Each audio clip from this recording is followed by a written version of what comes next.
Og så er vi i gang.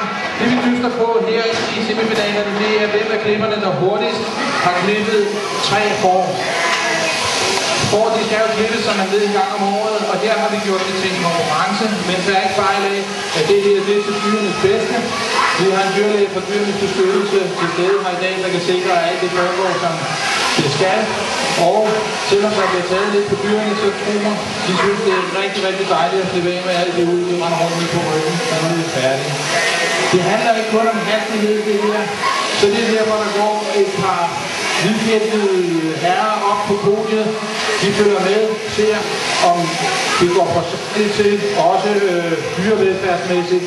Er der ikke bliver klippet så stærkt, at der bliver klippet hul i dyrene, så bliver man simpelthen diskvalificeret, hvis man ikke behandler dyrene med den respekt, det kræver. Så alt går rigtig for sig.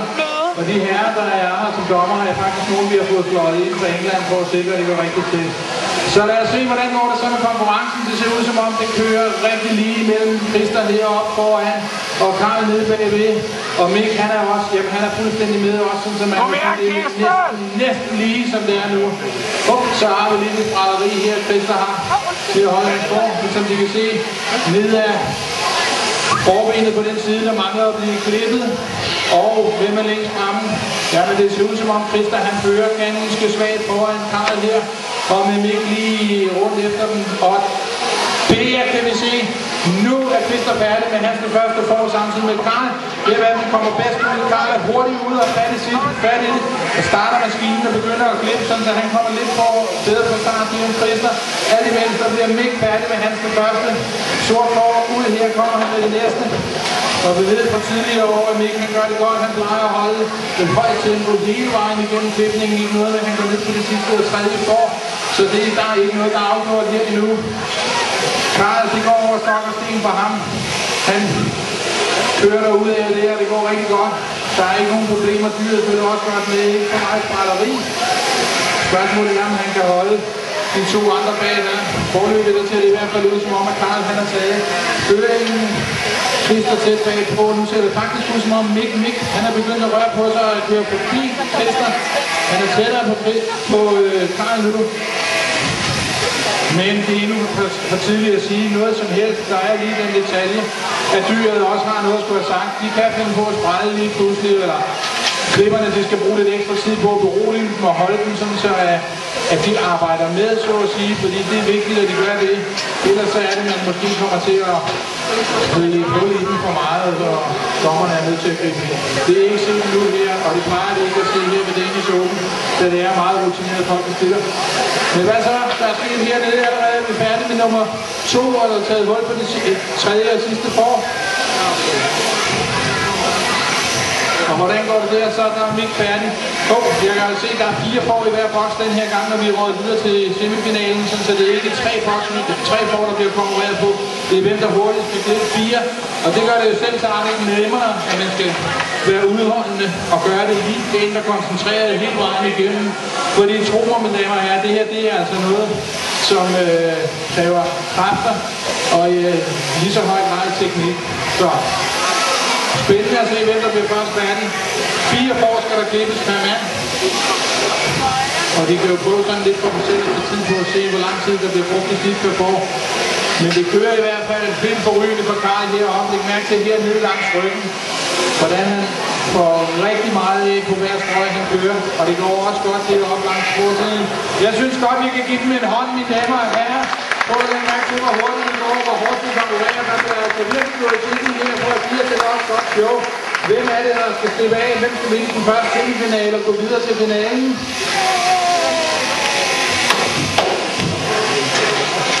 Sådan, så er Karl til at være færdig hernede med hans 3. får. Karl er færdig, det sidste får kommer ud nu. Sådan der gang i saksen og begynder at klippe. 1 får tilbage fra Karl. Og hvordan går det så her? Mick, han er også ved at være godt og vel færdig med, eller knap og nok færdig med sit 3. får der. Han mangler lige det sidste ned over rumpen. Mens det ser ud som om vores svenske ven her, hvis nogen skulle være i tvivl, box 1, han er ved at være en lille smule bagefter. Det er Mick færdig med for nummer 2. Sådan der, færdig i den 3. Ud med den, op på rumpen, ned så den sidder. Signe med, hvor langt er Signe for Mick op nu, det er ganske tæt. Det er meget lidt mere foran.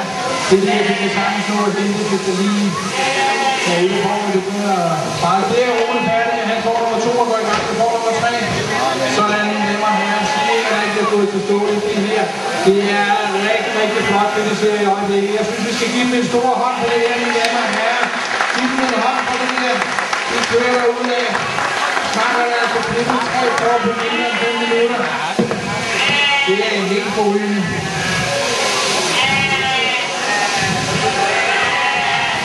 Det går rigtig, rigtig hurtigt. Mikkel vil også være hurtigt. Han klipper dem meget hurtigt, men det ser ikke ud som om Signe, hun har tænkt sig at give til dørene. Hun følger tæt efter hele tiden og kan have det. Det er ikke færdig med for nummer 3. Ind og færdig nummer 4. Sådan.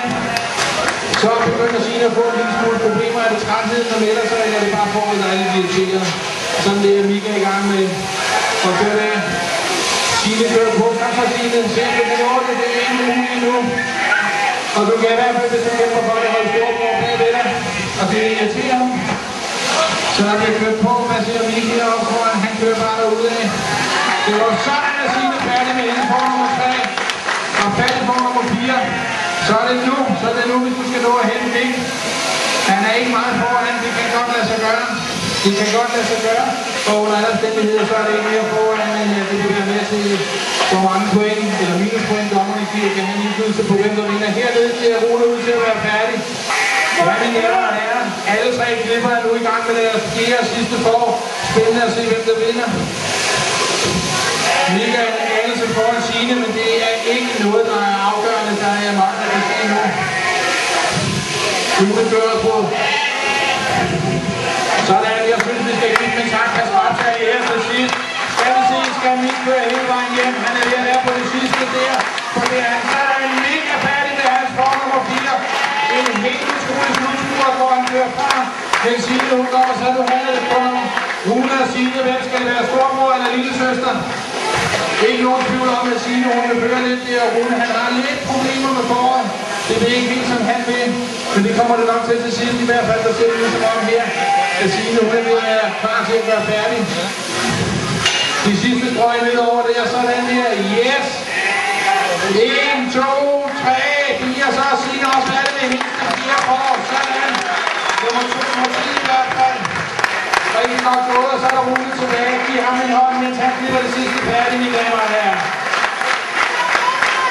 Husk det her, det gælder det vi ser nu, det er finalen i det danske mesterskab af 2008.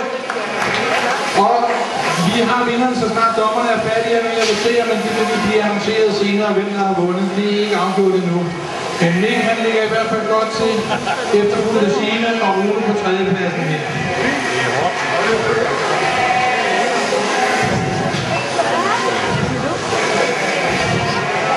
Sådan der Rune, han klipper besindigt det sidste videre, der bliver stadigvæk holdt. Jeg går, hvad der kan for at holde tempoet. Det er ikke sjovt at stå deroppe alene, når de andre er færdige, men det er altså løjet, når man stiller op her. Mod så gode klipper, som den, der er samlet til.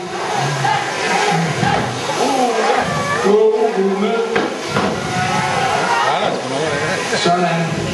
Sådan er det.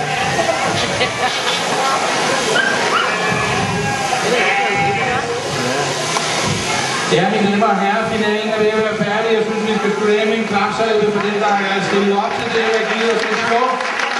Rådsødet er, hvad skal der på? Der skal fart på. Sådan der, og så er Rune færdig de sidste strøg over der. Yes, sådan på den på at gå i krampe. Der.